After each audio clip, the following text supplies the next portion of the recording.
Hello, this is Wade Frazier. This is March 5th, 2026 at 10:20 a.m. This post is going to be about, this is my third video relating to Ed Herman. And this is going to be about events since Ed's passing in 2017. In fact, November 11th, 2017 is when Ed died. Um, and in the years since then, quite often I found myself wondering what Ed would have had to say on current events. And yeah, and I recently wrote a book titled "Virtual JFK," and it addressed the question of whether John Kennedy would have escalated the Vietnam War if he had lived. Noam Chomsky argued that JFK would have. In fact, he credits Canada with being the escalator of Vietnam. Um, but the exercise in which JFK's staff and advisors participated had a more mixed conclusion. And the people who mattered it concluded that JFK would likely have not escalated the Vietnam War like Lyndon Johnson did. In my opinion, that exercise would have greatly benefited from the very Gary Ween's testimony of the John Tower conversation with the Operations Northwoods document, which would have made it clear that Lee Harvey Oswald was not Kennedy's assassin and that it was a backfired CIA operation that ended up getting Jack Kennedy killed. And in my opinion, Kennedy's lukewarm imperial stance is likely why he ended up being murdered.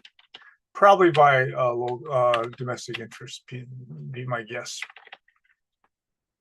There's and some of the events that have happened since Ed died. I'm kind of glad Ed didn't live to see them, like the COVID-19 pandemic, and especially the invasion of Ukraine, and what's happening right now with Noam Chomsky making the news regarding his relationship with Jeffrey Epstein. Back even like Iran. So Ed wrote extensively about Israel, the United States, and also Iran, and wrote about how Israel was trying to drag the United States into war against Iran. This is 10 years ago he was writing that, and so and here we are.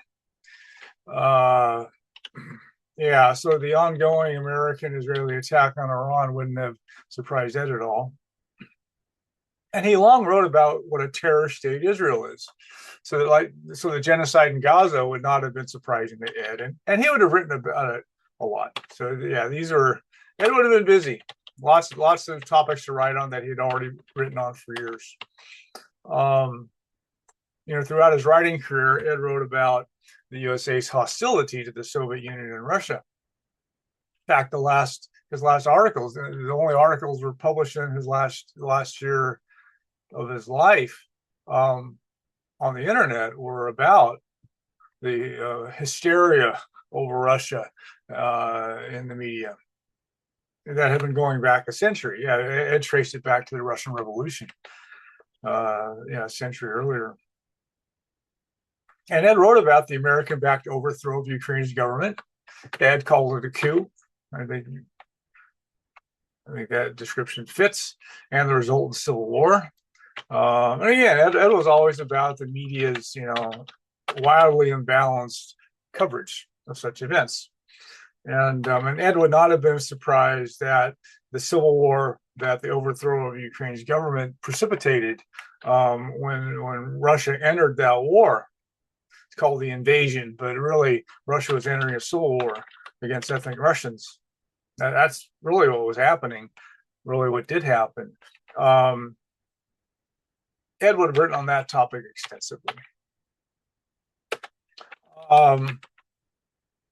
Ed also wrote on the USA's increasing disregard for international law, as it instead erected kangaroo court tribunals, such as in Yugoslavia and Rwanda, to prosecute its victims.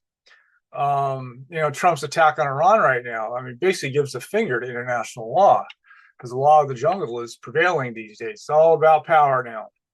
And devastating. This is devastating for me.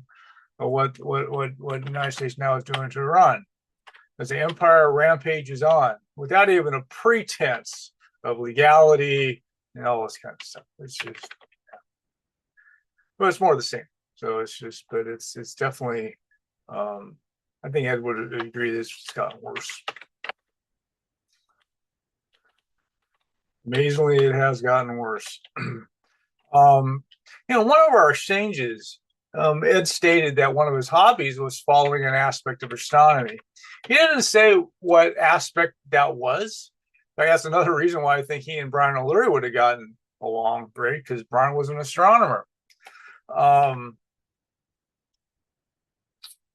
And what it did for me, though, when Ed wrote to me that he was astronomy, an aspect of astronomy is one of his hobbies, it showed me his interest in the physical sciences. And so, and Ed, in his work, in his writings, he wrote about junk science.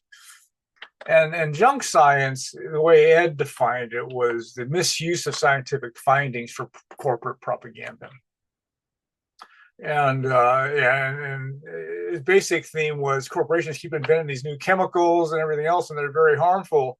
But the corporations are able to deflect any regulation, deflect any negative media coverage, all this kind of stuff. It's just again the propaganda model at work. What Ed didn't do, though, was write about the corruption of the scientific process itself.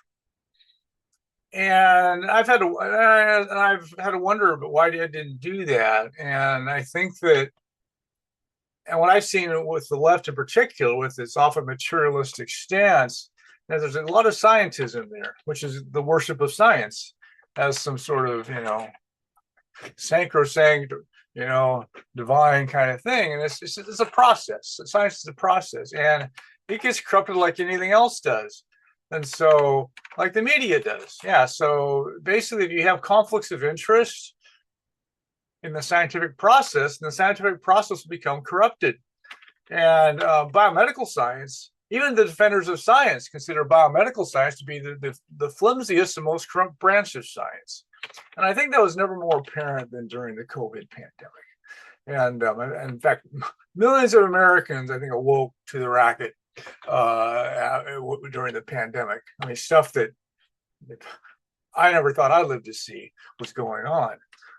Again, I've talked about my two surviving college roommates. One's crippled by the COVID vaccine, the other was likely killed by it. And so there's a medical racket that's increasingly global in scope, which I've been writing about since the 1990s. Noam advocated kind of coarse vaccination. Yeah, if you didn't get vaccinated, you should be banished from society. I strongly doubt that Ed would have done that. I think Noam. I think that's back to scientism. I don't think Noam could comprehend that the whole science behind the pandemic and the vaccines was abysmally corrupt, incredibly corrupt, with the conflicts of interest that make the propaganda model look tame. So this is an instance that, again, I think Noam blew it. I don't think that Ed would have gone there like Noam did. And it's a problem with the left. It's an endemic problem of this kind of materialistic stance where it tends to worship science and, again, deny the corruption of the scientific process, which is it's extremely corrupt, particularly in areas where science has commercial applications. Okay, when wealth and power are tied up into it, the more that's going on, the more corrupt that branch is going to be. And my world, my life, right? So free energy technology, anti-gravity and stuff are older than I am, but they're being kept under wraps, away from public awareness and use, in the biggest conspiracy of all time. And then that's another thing. They don't, people like Ed was a little more sympathetic, let's say, to conspiracies. Noam was kind of not. And the left kind of not. In fact, Michael Prenti wrote about the conspiracy phobia of the left. But so I don't know. I don't know if the pandemic would have gotten Ed kind of over that hump of admitting the corruption of the scientific process itself, particularly around COVID. I would like to think that Ed would have gotten there. I don't know. In recent years, and this is again, this is a little more color on what I'm talking about. I've looked into polio and AIDS in recent years. In fact, during the pandemic years, etc. And both polio and AIDS are probably chemical poison diseases they're not caused by viruses. I give a couple examples of this. So I mean all. So all early AIDS patients in San Francisco were illicit drug users, particularly poppers, which was the anal sex drug that all gays that got AIDS imbibed back then. So yeah, these are all the early AIDS patients were basically drug abusers. I mean, all of them. And so, but there's this dogged search for some virus supposedly caused it all. Polio is even more stunning than that. The first polio outbreak was in a farming town in Vermont in 1894, which coincidentally happened the same year that the farmers in that town began using this new miracle pesticide that was developed in Boston called lead arsenate. And the germ theory disease was new, and scientists doggedly hunted for the germ that was causing the polio, and totally ignoring this new miracle pesticide. And literally, the first town where they really used it big is where the first polio outbreak was, and it's like, and science couldn't go there, and and Ed would have appreciated that it took 40 years. It took 40 years for biomedical science to finally begin admitting that coating the United States' crops with lead arsenate was probably not a good idea, and it was phased out to only be supplanted by DDT after World War II, and with the final polio wave. In fact, DDT was phased out because it lost its killing effect on insects, not because they admitted that it was toxic to humans. And in fact, when DDT use collapsed, so did polio. In fact, polio virtually disappeared in the United States before they even had the national vaccine campaign. And this is the history of polio that you're not going to see in the mainstream, but it's out there. It's do the work because it's obvious. In fact, by the 1970s, the CDC even admitted that nearly 90% of American polio cases were caused by the polio vaccine. Imagine that. In fact, during lead arsenate's day in the sun, there would be, again, it was known early on that lead arsenate was toxic, but it was all controlled by industry, and there was all these scientists in the pay of the pesticide interests. And whenever there were scientific conferences to look into this, they all got shouted down. Any connection between lead arsenate and polio and poisoning, it all got shouted down. Yeah, it took 40 years. It took 40 years for biomedical science to finally admit that wasn't a good thing. In fact, during those same years, fluoride was rebranded from a deadly industrial waste to compulsory medicine by scientists who worked for fluoride polluters. And more of the same. It's taken nearly a century to begin the reversible process of adding industrial waste to our water supply. Now, in those same years, lead was added to gasoline purely for profit reasons. And the EPA actually estimated 5,000 American deaths a year from leaded gasoline before it was finally phased out more than 60 years after it was introduced. And the only reason it was ever introduced was for profit. Like today, there's no lead in gasoline today. They didn't need to put lead in gasoline a century ago, but they turned out they could patent it. and again, it was all about profits. And so, that's Ed's junk science on steroids. But he didn't go there, and Ed didn't really cross the line into the corruption of the scientific process itself. But the dynamic perfectly fits his framework of the propaganda model, which is basically a conflict of interest model. And also how myths become entrenched by vested interests. These are topics that Ed wrote on extensively. And I think they richly apply to particularly biomedical science.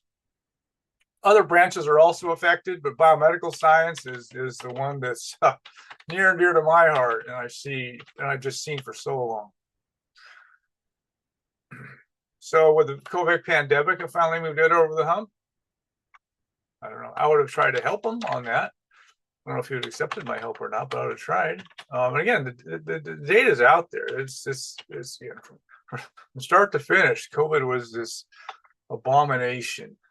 The response was abomination. God, from being invented probably in a bioweapons lab to, the masking and the lockdowns, and then eventually this untested vaccine that probably killed millions of people. All this stuff. It's just so I think that I would like to think Ed would have finally broken through with Ed. Didn't with Noam, but I think Ed might have finally gotten that. And maybe that's wishful thinking on my part. So those are all topics then that Ed wrote about when he was alive, and then there are all these events that happened after he had passed. And anyway, yeah, these are topics Ed would have continued to write about. Yeah, I don't know how his junk science ideas would have evolved in the wake of COVID. I'd like to think that he would have gone to the next level and actually looked at the corruption of the scientific process itself, not just the misuse of its findings. So basically all the United States international dealings with all nations, Ed wrote about all that, and again, what Ed's main theme was, he wrote about all that, but his main theme was the distortion of reality by the media. And again, the blood blast framework was his initial one, but Ed wrote a lot about economics, and imperial economics, and these things. And so he would have been busy. Yeah, so these are all topics right down Ed's alley that have been in our faces for the last several years. So the rest of this post, I'm going to actually write about Noam and Jeffrey Epstein and Ed. What would Ed have thought about all this?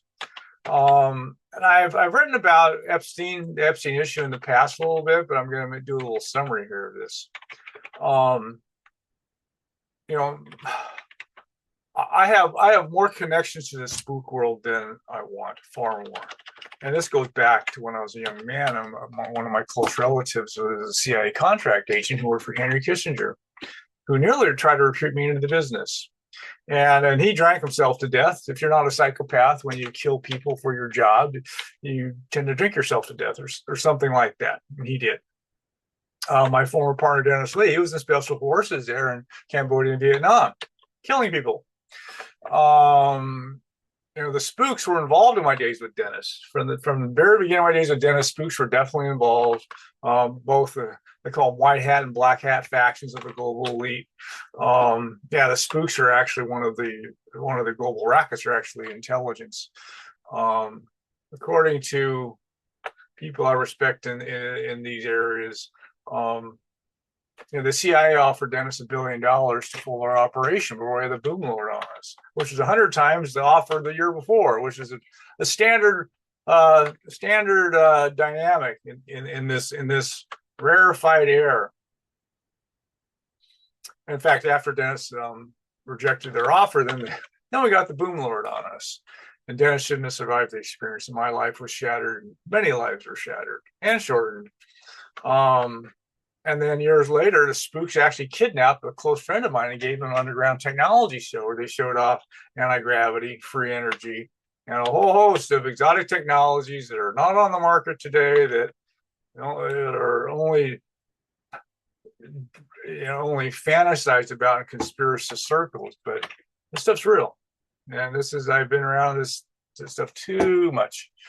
And then I got to watch psychopaths who are basically, again, agents of the global elite. In fact, Mr. Deputy Ventura, he's the payroll, but Ken Hodgel and Bill Delp were contract agents who worked for the global elite there in Seattle and Ventura, who helped wreck our companies and steal them. In fact, Brian O'Leary, the spooks shortened Brian's life. Brian put on a UFO conference and the military showed up and tried to recruit him into classified UFO stuff. And then when he rejected their offer, then he almost died the next day. Heart attack was shortened his life, which is in this field is typical. So anyway, far too much spook fact, the spooks watch. I mean, I'm under surveillance. I know I am. I've been under surveillance probably since the '80s. They haven't forgotten about me, and so. But I think I'm just a low level kind of nuisance at this stage of the game. Anyway, Epstein. So Jeffrey Epstein was certainly deep in the spook world, and this has come out. And in fact, his partner in crime, Ghislaine Maxwell, she had a spook heritage. Her father was a spook who probably worked with Mossad, and actually, among others, in fact, his untimely death, they think was he crossed the wrong people. It seems like. And he had his untimely death. In fact, with like Lee Harvey Oswald, as was said back in the '70s, everywhere you look at Epstein, you see the fingerprints of intelligence. Yeah, so this guy was up to his neck in spook stuff. In fact, when Epstein set up his lair in New Albany, Ohio, where Les Wexner built his empire there, I only lived a few miles away, living in Gahanna, Ohio at the time. And I'd actually heard of Wexner's sexual escapades at the time. And so, yeah, so this was, I'm not going to get into what his proclivities were, but yeah, it wasn't pretty, which I heard from people that were in the know. In fact, yeah, I don't buy the Wexner was this naive billionaire who got rooked by Epstein. I don't think so. Yeah, it wouldn't surprise me at all that Epstein was involved in a Mossad-based blackmail operation. That makes sense to me. In fact, it's probably a descendant of the operation Marilyn Monroe was used for. In fact, in my work, so my Gary Wing, my policeman friend, who's the one who heard from John Tower 3 weeks after the JFK assassination that Oswald didn't do it, which was later confirmed by declassified documents, etc. In fact, Gary's story today is basically the dominant narrative of the JFK assassination without crediting Gary's testimony at all. Neat trick they pull off that way, but yeah. So yeah, Gary's been vindicated and then some. His reporting, and Gary was at the Malibu pool party by Peter Lawford, who was one of the Rat Packers, and he was actually Jack Kennedy's brother-in-law.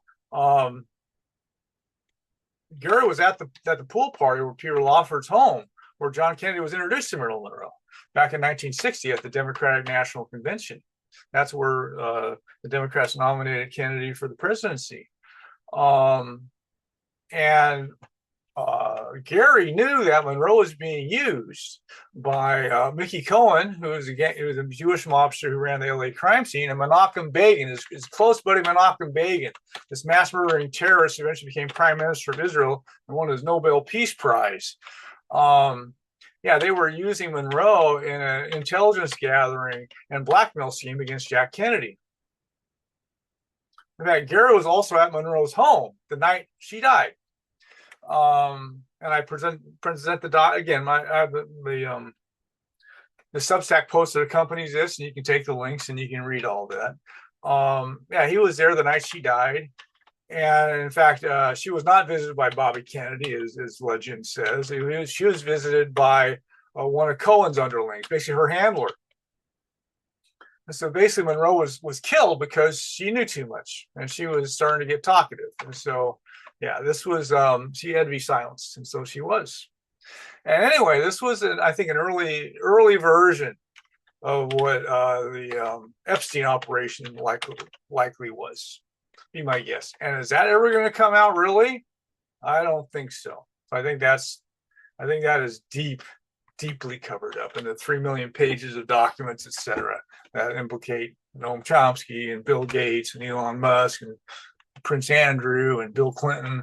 Yeah, the good stuff, I don't think it'll ever come out. And officially, official channels, I'm ever going to make that. Yeah, it's not how it works.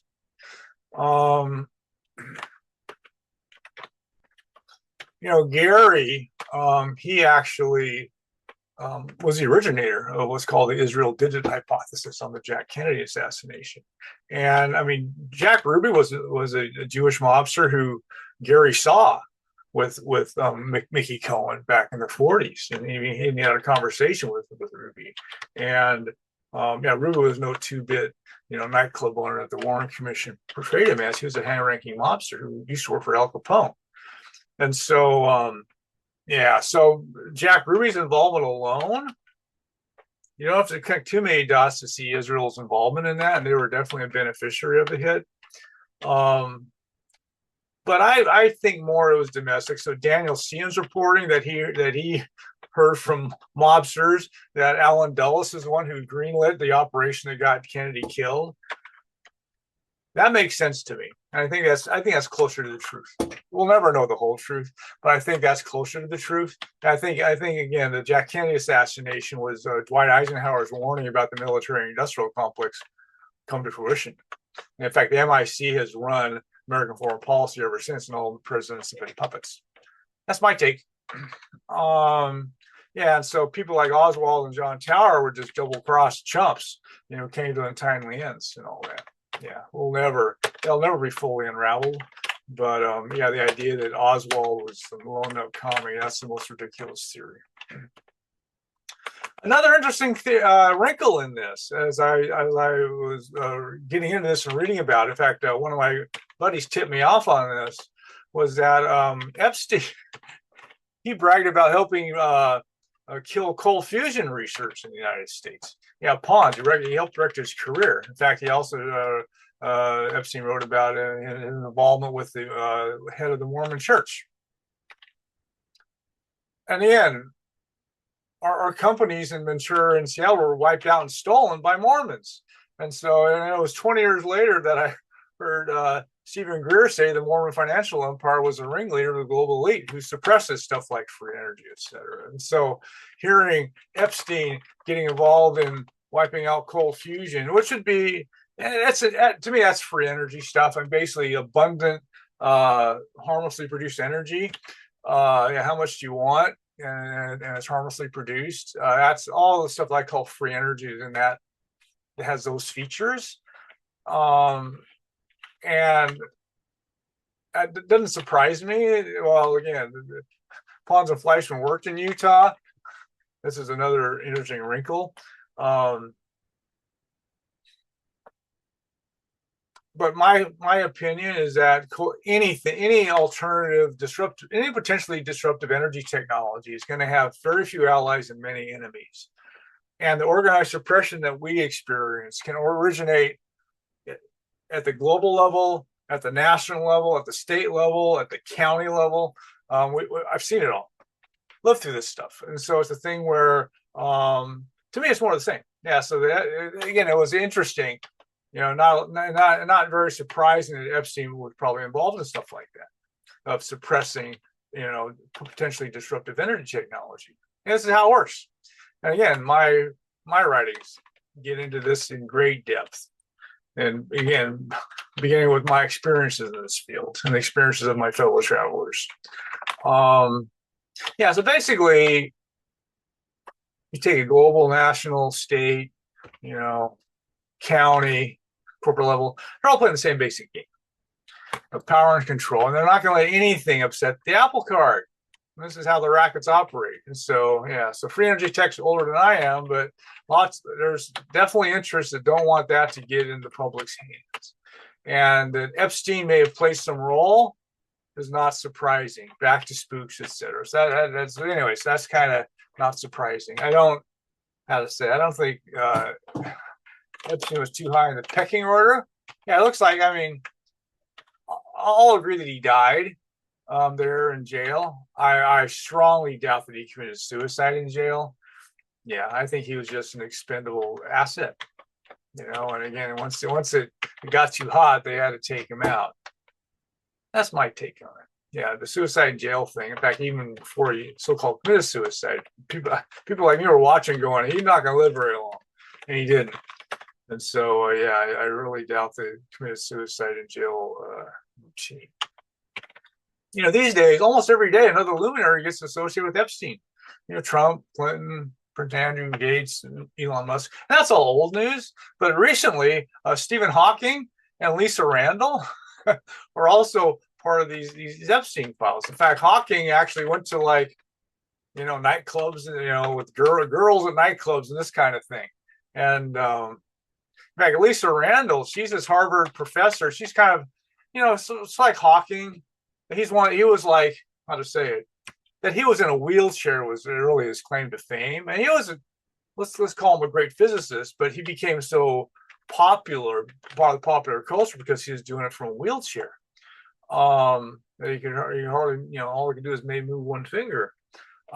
Lisa Randall, she was a physicist she was a physicist at Harvard, but she was a babe.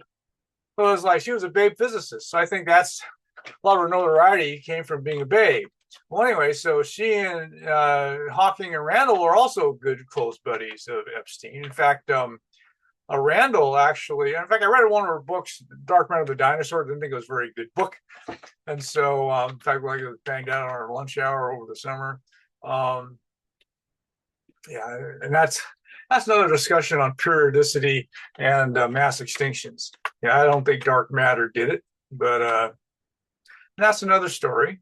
But Lisa Randall, though, she was a good buddy of Epstein's. In fact, joked about his conviction, and then actually visited his notorious island in 2014. So, whatever Noam's accused of, well, it applies in spades to Lisa Randall, just as a for instance. Yeah, this is all, there were, Epstein had an office at Harvard, and he had a stream of Harvard professors that are on his dole.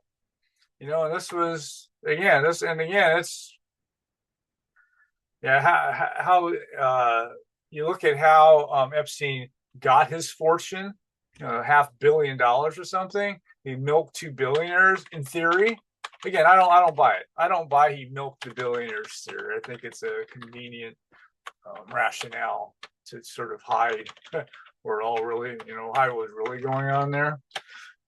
That'd be my take on it. Could be wrong.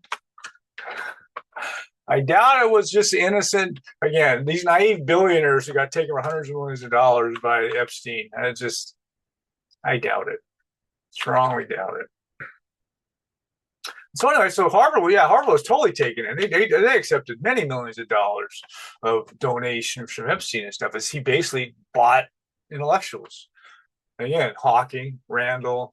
This is what he did. So Noam Chomsky was definitely one of his big catches with this kind of stuff. In fact, now I'll get to Epstein and Chomsky. So, and I've written about it before a bit. And as a preamble, I mean, this is the thing in our culture. It's a thing where all these emails, these private emails that Noam exchanged with Epstein, that's his private life that's on display, and so it's a thing where all his attention to his emails with Epstein, to me, is kind of voyeuristic. And this is, America's known for this stuff. So yeah, it's like gossip rag stuff.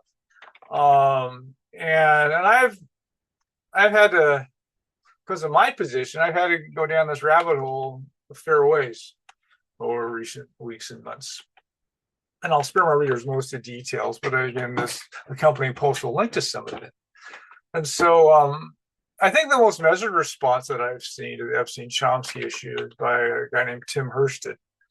And he wrote, again, he keeps updating as more evidence comes out, but it was a very balanced, in my opinion, very balanced take on this whole Noam Epstein issue.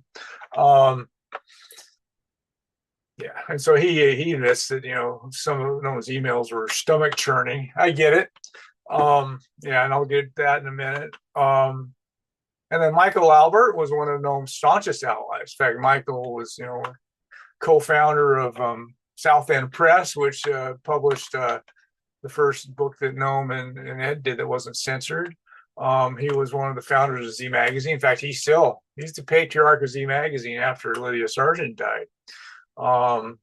And he had a thoughtful response also.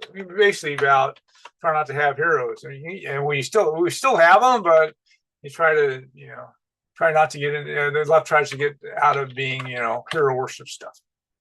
And the harshest criticisms I saw coming from various leftists, I linked to these. I won't get into their names, but I thought it was a bit overboard, and the right and the mainstream is having a field day.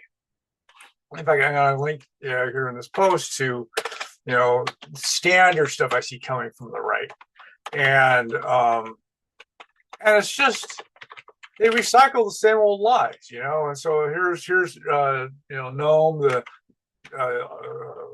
Holocaust denier and supporter of the Khmer Rouge and all this kind of stuff. And it's as if Noam and Ed had never invented their blood blast framework, which is about constructive, benign, nefarious, and mythical bloodbaths, and the media's treatment of each, which depends on who did it, whose interests are being served. Yeah, so same events. Heroic over here, worst evil in the world over here, but it's the same stuff. So it all depends on who does it. Again, this is their framework. Well, here we are 47 years later after the publication of the book that began that campaign of portraying Noam and Ed as Holocaust deniers of Cambodia and supporters of Khmer Rouge. And the lies just keep living. The lies live forever. And so anyway, I link to an example of this kind of thing, which is out there. Yeah, the right, the main, it's all over out there. Again, gossip brag stuff. Again, really stupid. It's like, yeah, nobody ever made a credible case that they've denied anything about Cambodia or supporters of the Khmer Rouge, like the United States government actually was. The United States government was.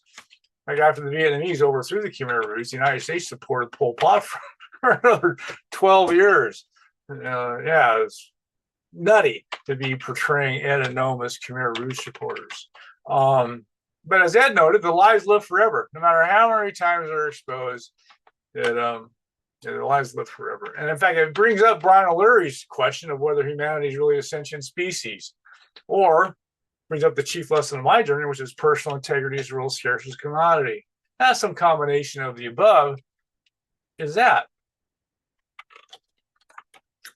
In fact, in the last article posted in Ed's lifetime, he used his bloodbath framework on recent killings of protesters. In fact, one in Iran and one in Honduras, to show that the propaganda model still works wonderfully, and basically how worthy and unworthy victims are treated.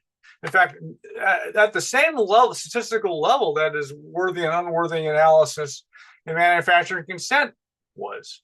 Manufacturing consent had an analysis of the murder of one Polish priest by the secret police in Poland and the 100 murders of Latin American priests and church workers. And that one Polish priest got more coverage, a lot more coverage than the 100 murders by our client states. And this was the stark contrast. And again, this was Ed was good at. And all the statistical rigor in presenting this. Well, at the end of it, literally the last article that was published in his lifetime, the month before he died, was about how the violent death of a protester in Iran got more than 100 times the coverage of a protester in Honduras, where the United States overthrew its government. So, as long as there's a capitalist media, the propaganda model will be applicable, and it's never been credibly challenged, and it won't be. Yeah, it's, in my opinion, the propaganda model is unassailable. Yes, and nobody's ever really tried to take it on credibly. And in fact, again, Ed and Noam's critic can't even afford to acknowledge their bloodbath framework because it totally collapses their arguments of accusing them of downplaying, Khmer Rouge atrocities or whatever. So, and Ed's bio, Wikipedia reflects that. So his bio is dominated by the Cambodian, Yugoslavian, and Rwandan bloodbaths, without mentioning that they are nefarious bloodbaths. And the point was that these are nefarious bloodbaths, and so, in fact, Noam predicted in Necessary Illusions, the year after Manufacturing Consent was published, he predicted this kind of treatment of the exposure of the lies around nefarious bloodbaths. And so, so no one knew what they're writing about. So there's hell to pay if you contradict the propaganda on their favored, nefarious bloodbaths.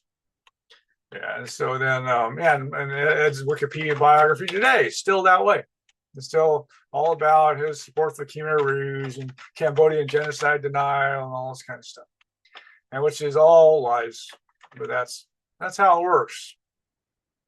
I think when I tried to change Ed's bio to correct that, and all my changes were erased. But I was able to actually introduce the bloodbath framework at Wikipedia in their two earliest works. So counter-revolutionary violence and the political economy of human rights. I was able to introduce them at least. So they exist at Wikipedia. And I had to do it. That's a scandal that I had to do that to try to get at least their framework on the record at Wikipedia. And I've discussed this before, where Noam, he was probably the most approachable person on earth, and especially for somebody of his stature. And he I don't know if the number is, if it exceeded 100,000 or not, but pretty much everybody who ever contacted Noam would hear back from him. In fact, Noam, late in his life, he told his assistant, Ed Stoll, that it was arguably crazy, but Noam thought that everybody had a right to be taken seriously. And so Noam's responses were always thoughtful, constructive. In fact, Noam even said, "You're the people doing something. I'm just a professor." Yeah.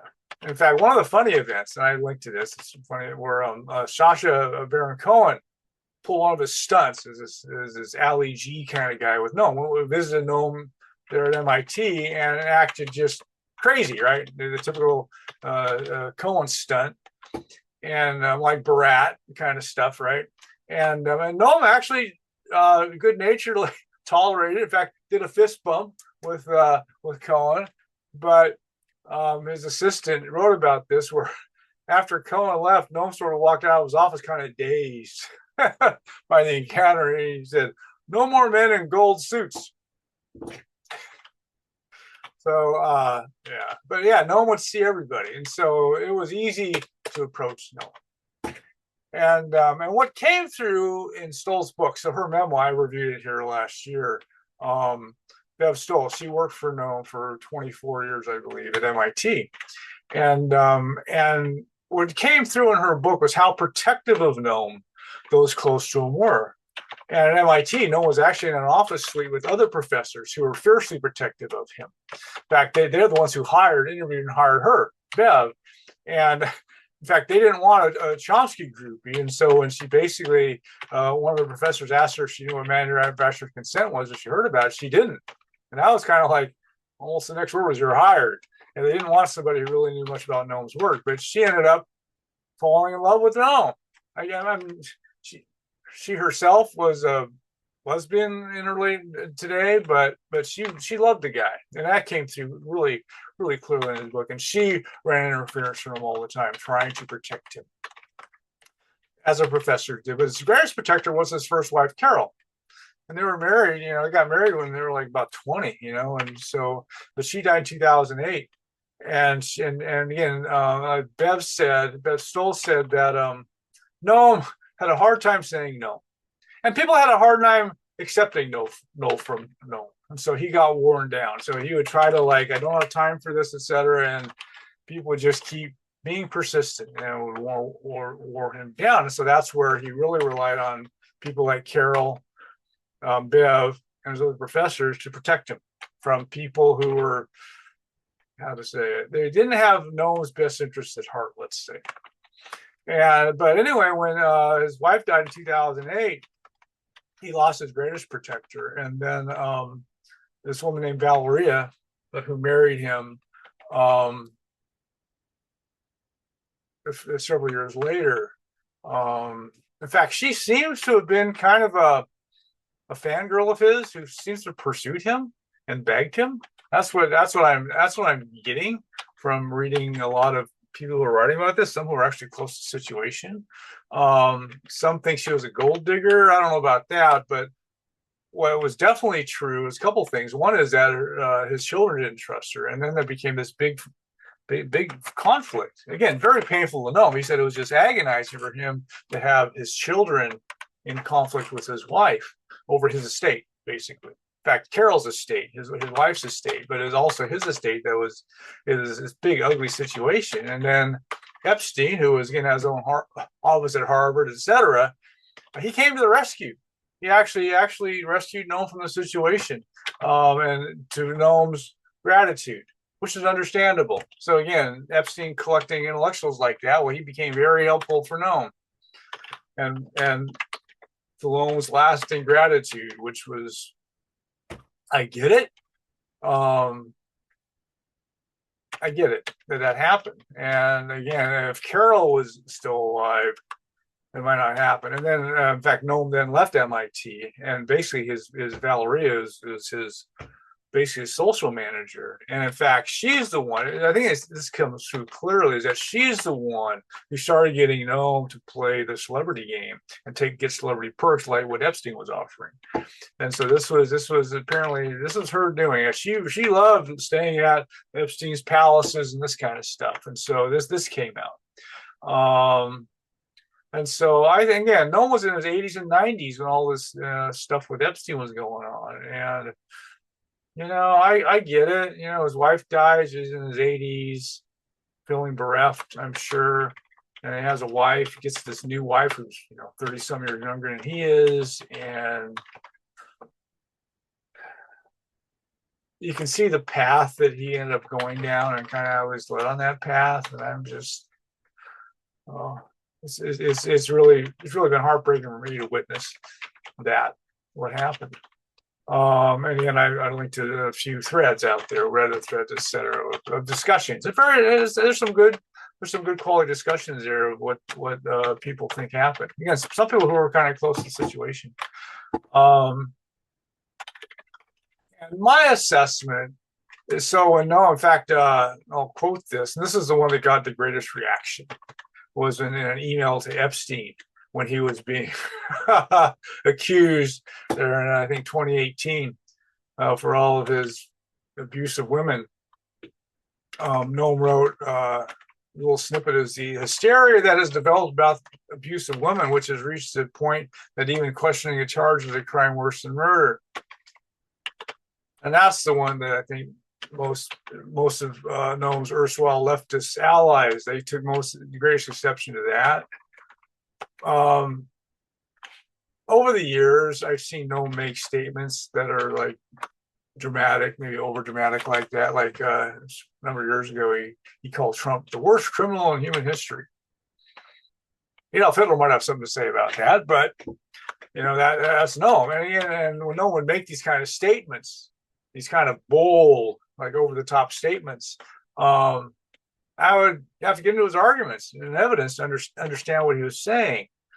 But it was kind of outrageous hyperbole at times, calling Trump the worst criminal in human history. I mean, now how to say it? Yeah, if Trump is instrumental in global warming galloping along, etc., he does start World War III over there in the Middle East.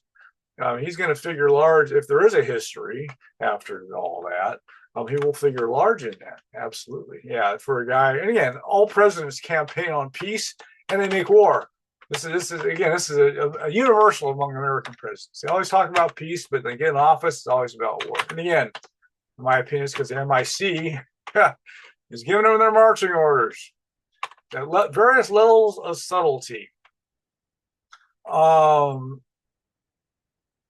So when no one make that hyperbole, crime worse than murder, that was Noam being Noam. Again, this is private, leave him doing this, and I can see him trying to help out his buddy Epstein, and Noam actually that I think it was the same email that Noam was just telling Epstein just let it blow over.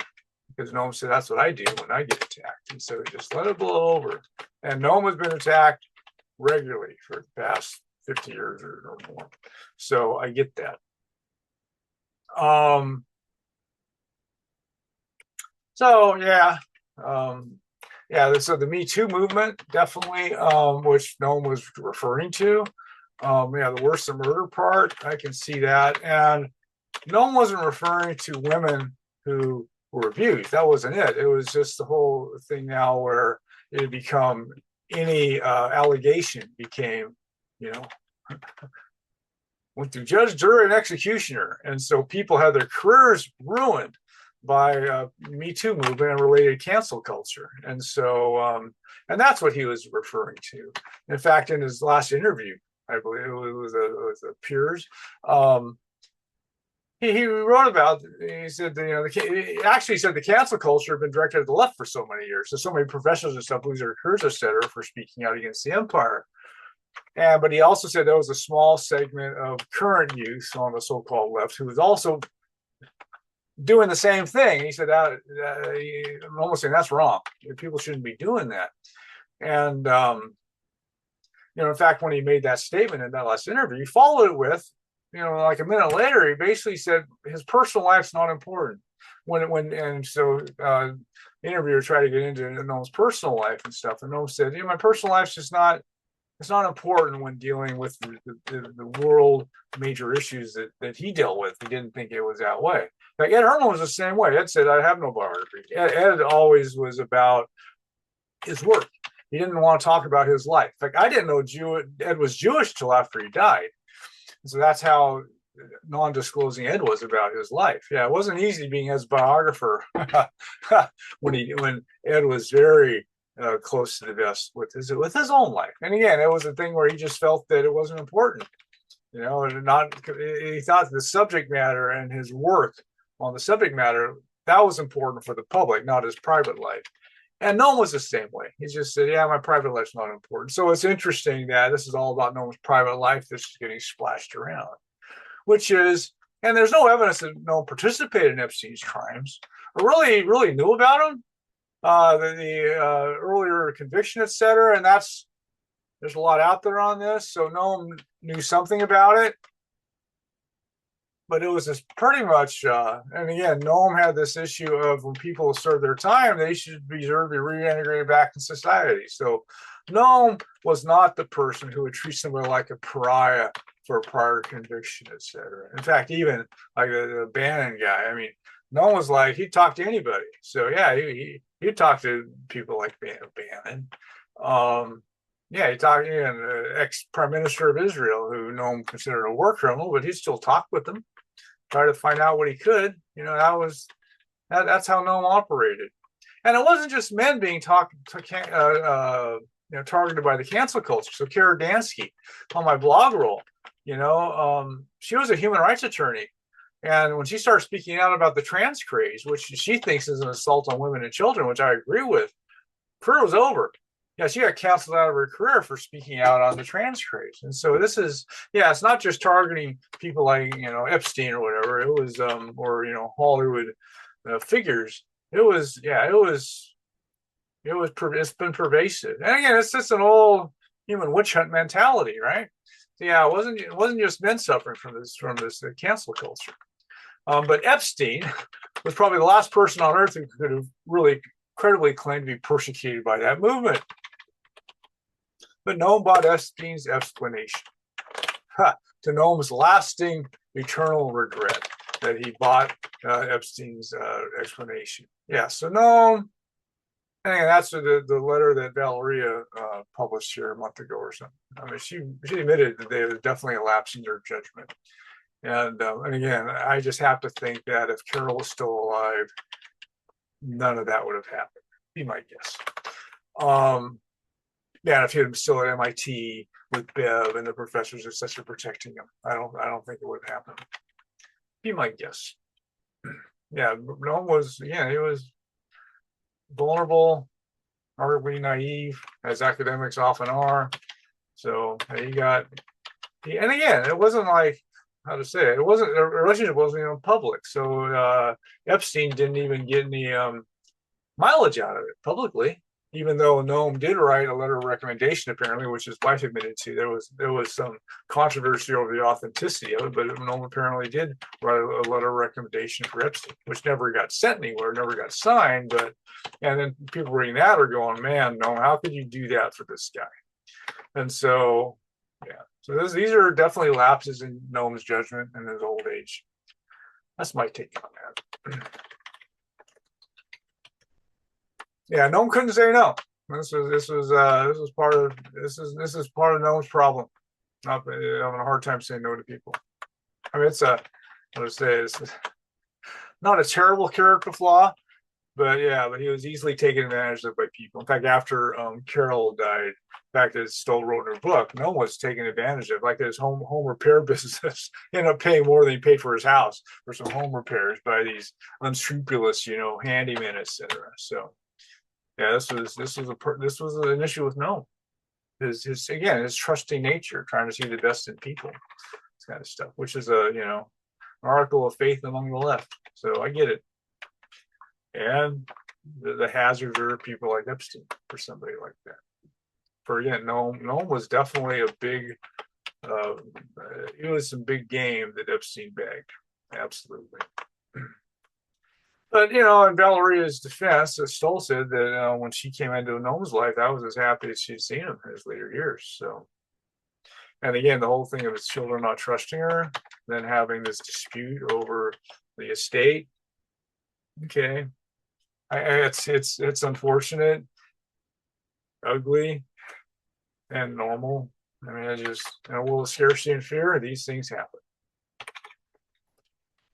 So yeah, so the Epstein helped Noam. He really did help Noam in that. So again, for his Epstein motives, I get that Noam would have had lasting gratitude for that, to help him through that. Sure, Noam could have had other people do it, but again, Epstein had an office at Harvard. He had a stream of professors coming into him on the dole, etc. So it wasn't like Noam found this pariah that he to associate with. It didn't work that way. But Noam was basically recruited, groomed, if you will, by Epstein, as Les Wexner said he was, and these other people. So. Yeah, again, nobody is hinting that Noam participated in Epstein's trial. And I don't know, so not everybody believes Trump's, Clinton's, Prince Andrew's, or Bill Gates' participation of innocent, but nobody's suggesting that. No, and so yeah, so Noam's definitely getting singled out and targeted in a way that, pretty much nobody else has been. So this is telling. Yeah, the establishments are looking for a way to kill and bury Noam's work. That's what's going on, in my opinion. That's what they're trying to do: kill and bury that kind of work. And again, I get it. I mean, I can easily see how Noam went down that path with Epstein, losing his wife, losing his protectors, having a wife who was who kind of led him down that path. It seems like. Yeah, so, and again, academics are thinking, in my opinion, they're naive in general. So, yeah, I get it, all that. And so, Noam, yeah, he probably wrote some things in his emails that probably wish he hadn't, but there were private emails to a friend, or somebody he thought was a friend.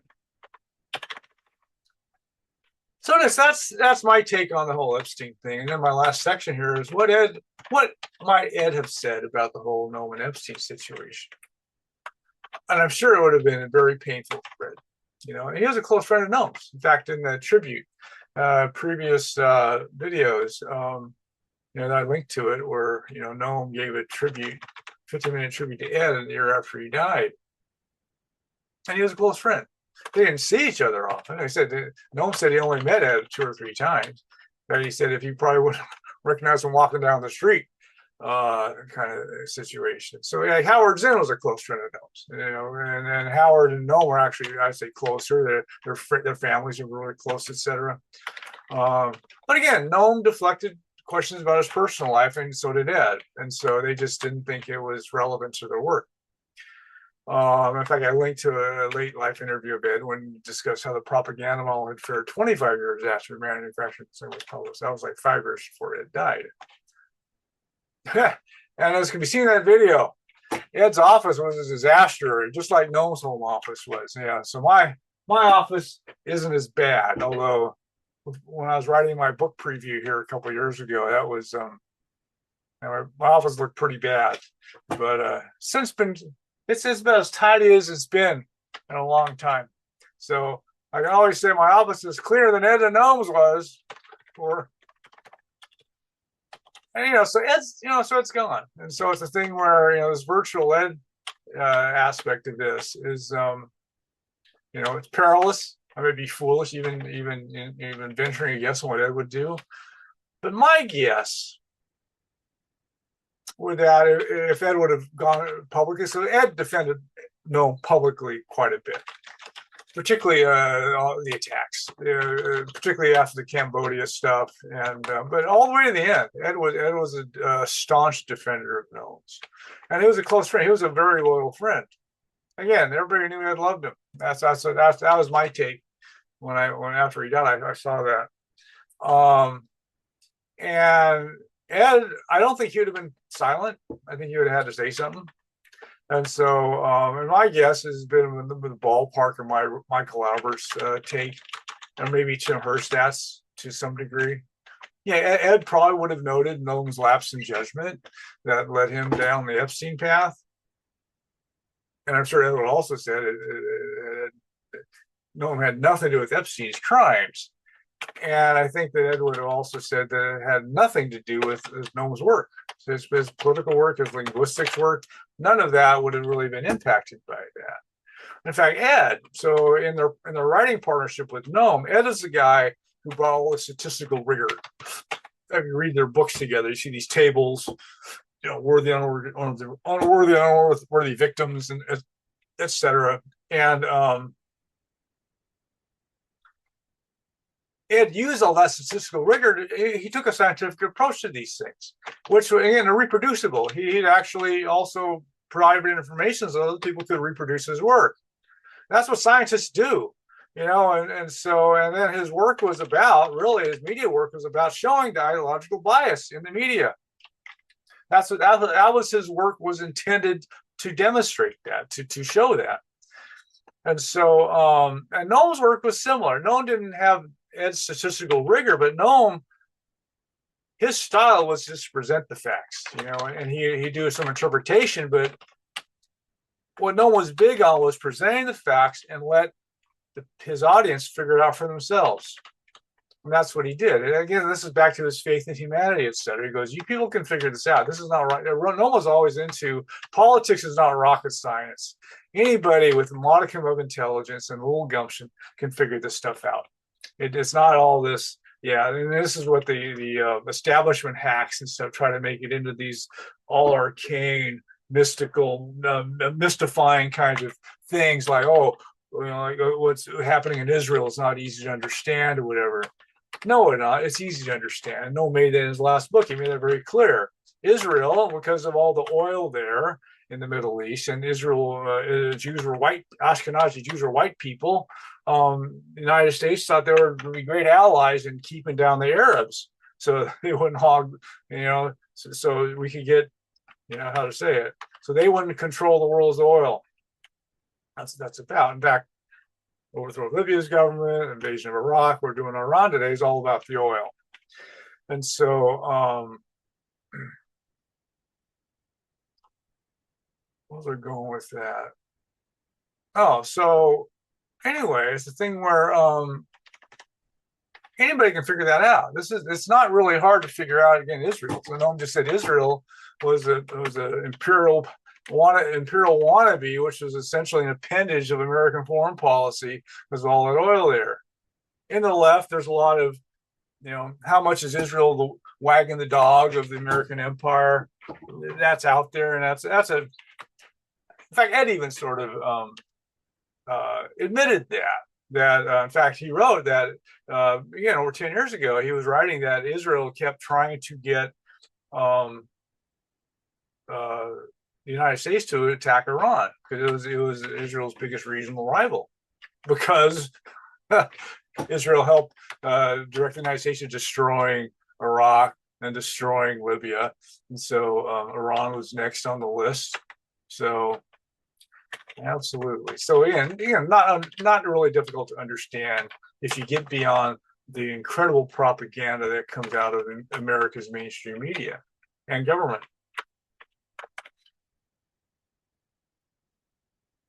So Ed's statistical rigor, Noam's just presenting the facts, et cetera. They did that. And again, back to deflecting questions about their personal lives, et cetera. They just wanted their work to stand on its own. That anybody could reproduce it, and anybody could do their own work and come up with similar conclusions. And so in that light, whatever Noam did or didn't do with Epstein is irrelevant to all that. And I think Ed would have said that. So I think if Ed would have spoken publicly on this issue, that would have been one of his primary messages. It's got nothing to do with his work at MIT. It's got nothing to do with his political work. It doesn't. Yeah, there was some poor judgment there in Noam's later life, which he got, I think, led down the path. Understandable. Half of Harvard was also led down that path. So I get it. But yeah, not a big deal, really. Again, it wasn't really relevant to Noam's work.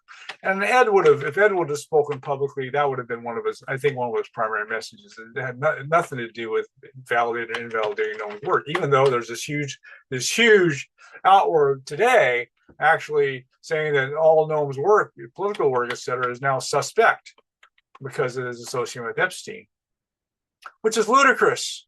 It really is, which is really ludicrous. And so, and I think Ed would have been, he would have said that, that trying to dismiss all their work because of private life. I don't think so. And a private life, and again, very understandable lapse of judgment. Very understandable. So, I mean, Epstein brokered a meeting with Woody Allen, and Noam was one of his fans, etc. So there's all these things that, and now the Dalai Lama's dragged into it. Oh, the Dalai Lama said, I had nothing to do with that, man. But yeah, it's amazing to me the list of people who have been dragged into this. Again, former presidents, sitting president, Prince of England, world's richest men, all this kind of stuff. So yeah, that Noam was in good company. That's kind of my take on that.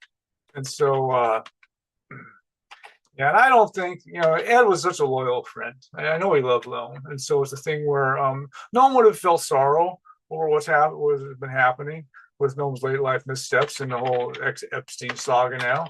And I think Ed would have tried to help Noam. He'd have tried to help him privately, publicly. I think Ed would have probably contacted Noam and said, what do you want me to do, Noam? Be my guess. How can I help? Be my guess that Ed would have done that. So it's just my guess. Other people who knew Ed better may have other things to say about that. But I think Ed would have felt sorrow and would have tried to help Noam in some way. And then also, I think Ed would have admitted, hey, Noam, you kind of blew that one, pal. So I get that. Anyway, so that is the end of my virtual Ed post, which is, again, Ed's not here. And so I could be wrong about all of the above, but that's my assessment of what I think Ed would have had to say. And I miss Ed. Yeah, his voice, I got a monthly dose of Ed for almost 30 years, and it was wonderful. That was a wonderful stretch of my life of reading it every month for over 25 years. And so those days are gone, and I miss them. And so that ends my videos on Ed and my uncle Ed. And so Ed was just, it was he's in my pantheon. What a great human being. Even though he didn't want to discuss his personal life, what a great guy. And so I miss him. I know Noam misses him. And anyway, so that's all I have to say about Ed for now. So